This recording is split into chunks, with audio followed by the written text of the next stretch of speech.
મિત્રો, જે 6-7 દિવસથી ભાવનગર જિલ્લાની અંદર લઠ્ઠાકાંડ થયો છે અને એના 2-3 દિવસ જ હજી થયા છે અને બારિયાના ભીમસર ચોકડી પાસે 24 લાખનો દારૂ ભરેલો ટ્રક મોરબીની અંદરથી પકડાય છે. તો આ સરકાર શું કરે છે, પોલીસ તંત્ર શું કરે છે, એ આપણે જોવું રહ્યું.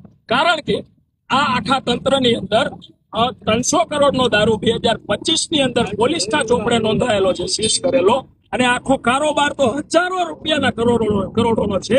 તો આ રૂપિયા જાય છે ક્યાંય, તમને આજે સમજાવું. બુટલેગર થી લઈ કોન્સ્ટેબલ થી લઈને કમલમ સુધીની મની ટ્રેલ આ લોકોએ ગોઠવેલી છે, જે ખાતા દ્વારા ભાજપના નેતાઓ સુધી પહોંચે છે અને એની અંદરથી કમલમ ચલાવવામાં આવે છે. ભાજપના નેતાઓની ગાડીઓનું પેટ્રોલ આ રૂપિયામાંથી ભરવામાં આવે છે. તો અહીંયા સુધીની મની ટ્રેલ આ લોકોએ ગોઠવેલી છે. ગુજરાતમાં 35 વર્ષથી ભાજપની સરકાર છે અને